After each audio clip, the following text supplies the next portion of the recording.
नमस्कार, आपका हमारे YouTube चैनल पर हार्दिक स्वागत है। इस वीडियो में मैं आपको त्रिशाल वास्तु और चतुशाल वास्तु के बारे में डिटेल में बताने वाला हूं। पिछली एक वीडियो में हमने एक शाल वास्तु और द्विशाल वास्तु के बारे में डिटेल में डिस्कस किया था। तो त्रिशाल वास्तु का मतलब होता है जिसमें 3 ब्लॉक हों, 3 तरफ कंस्ट्रक्शन है, एक तरफ नहीं है। और इसी त्रिशाल वास्तु को शूर्प वास्तु भी कह देते हैं। शूर्प का मतलब होता है सूप या छाछ। तो छाछ जिस तरह एक तरफ से खुला होता है और 3 तरफ से थोड़ी सी उसकी बाउंड्री होती है, तो इस तरह से शूर्प वास्तु वो हम डिस्कस करेंगे पहले।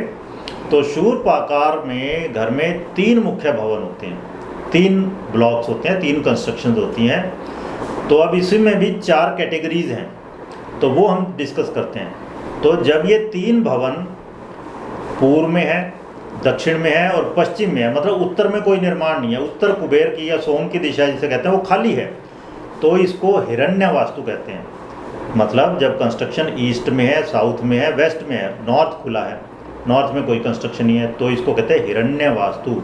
हिरण्य का मतलब ही होता है सोना, गोल्ड। तो ये वास्तु बहुत बढ़िया है, धन्य कहा है, धन्य या प्रशस्त है, शुभ है, बहुत अच्छी है ये। तो ये शांति देगी, समृद्धि देगी, संतति देगी, बच्चे। ठीक है, ये पहली कैटेगरी, जब उत्तर में कोई निर्माण नहीं है, बहुत शुभ है। फिर आइए, जब दक्षिण में कंस्ट्रक्शन है, पश्चिम में कंस्ट्रक्शन है और उत्तर में कंस्ट्रक्शन है। ठीक है, मतलब ईस्ट में कंस्ट्रक्शन नहीं है, पूर्व में कोई कंस्ट्रक्शन नहीं है, पूर्व खुला पड़ा है, सूर्य की दिशा खुली हुई है, इंद्र की दिशा, सूर्य की दिशा वो खुली पड़ी है, तो इसे कहते हैं सुक्षेत्र वास्तु।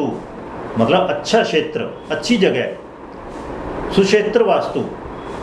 तो ये क्या देती है? विजय, विक्ट्री, क्योंकि सूर्य की दिशा है। धन दौलत देती है, सूर्य धन का भी कारक है। काल पुरुष की कुंडली में पंचम भाव का स्वामी है और लगन में उच्च का हो जाता है। धन दौलत देती है, यश सम्मान देती है, वो उसका भी कारक भी सूर्य है।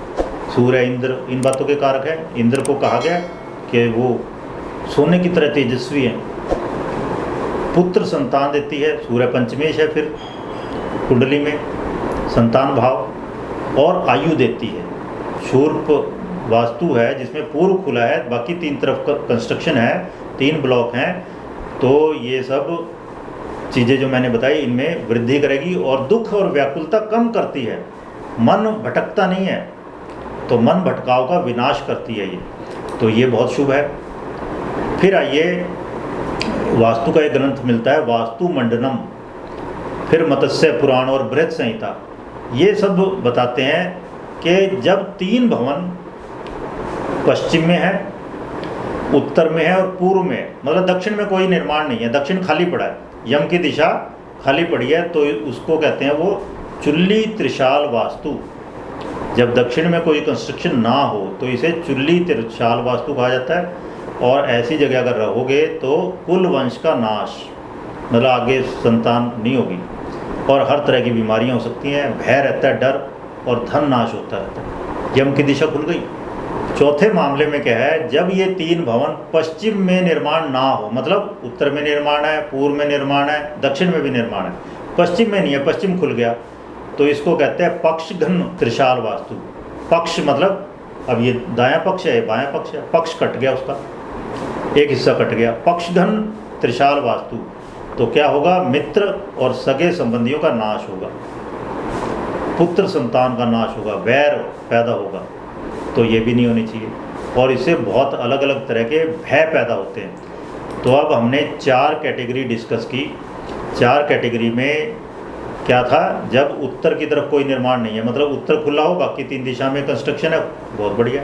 इसी तरह पूर्व दिशा में खाली पड़ा है, बाकी 3 दिशाओं में निर्माण है, बहुत अच्छा है। लेकिन कभी भी साउथ खुला नहीं होना चाहिए और वेस्ट खुला नहीं होना चाहिए। तो ये 4 में से 2 शुभ हैं। अब आइए, मैं मतम में कहा गया है शूर्प और लांगल आकार के घर विशेष सार्वजनिक और व्यावसायिक कामों के लिए उपयोग किए जा सकते हैं। तो ये लांगल आकार के मैं पहले डिस्कस कर चुका हूँ। शूर्प आकार अभी हमने डिस्कस किया। त्रिशाल वास्तु मतलब 3 तरफ कंस्ट्रक्शन। तो किस में कहा है इनको, कहाँ उपयोग किए जा सकते हैं?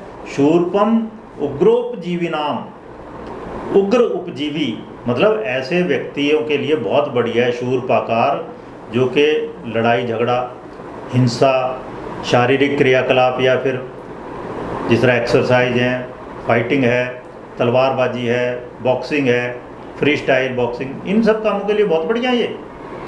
तो उग्रोपजीवी ये मतलब है। तो आधुनिक समय में अगर हम डिस्कस करें तो राजनीतिक शक्ति का प्रयोग करने के लिए ये बहुत बढ़िया है। मतलब 3 तरफ कंस्ट्रक्शन है, एक तरफ खुला है। जिस तरह मान लो नई संसद भवन ही है, इसमें लोकसभा राज्यसभा है, एक तरफ केवल सभापति होंगे, बाकी सब तरफ सांसद बैठे होंगे। फिर सैन्य और पुलिस प्रशिक्षण के मैदान, तो उसमें आप देखेंगे ड्रिल कराई जाती है, एक्सरसाइज कराई जाएगी, बहुत सारी गतिविधियां चलती रहती हैं, फिजिकल एक्सरसाइजेज। तो उसमें 3 तरफ मान लो लोग बैठे हैं, एक तरफ नहीं बैठे, उधर कोई कंस्ट्रक्शन नहीं है, इस तरह से होगा।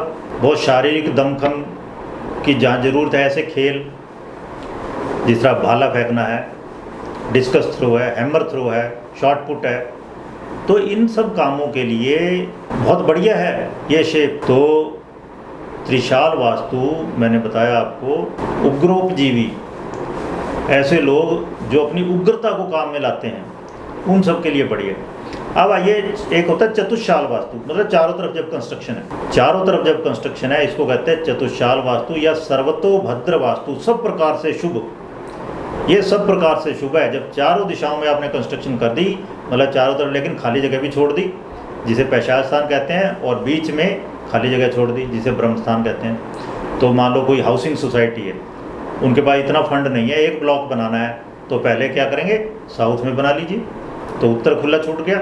मान लो वैश्यों की सोसाइटी है, वो बिजनेसमैन की सोसाइटी है, तो उत्तर पहले खाली छोड़ दो। फिर दूसरा ब्लॉक किधर बनाएंगे, वेस्ट में, तो आपका ईशान खाली रह गया, ठीक है। फिर तीसरा ब्लॉक बनाइए आप ईस्ट में, तो उत्तर खाली रह गया आपका, और फिर और पैसे हो गए आपके पास। अब आपने चौथा ब्लॉक बनाना है, आप उत्तर में बना लो, तो आपकी चारों तरफ से भी आपने पैशाच स्थान छोड़ ही रखा है, और बीच में से ब्रह्म स्थान भी खाली रह गया, ठीक है। तो इस तरह से स्टेप बाय स्टेप यूज़ करना चाहिए, ब्लॉक ऐड करने चाहिए, अंधाधुंध ब्लॉक नहीं ऐड करने चाहिए। तो वास्तु में इस तरह से नियम हैं। धन्यवाद, आप सभी स्वस्थ रहें।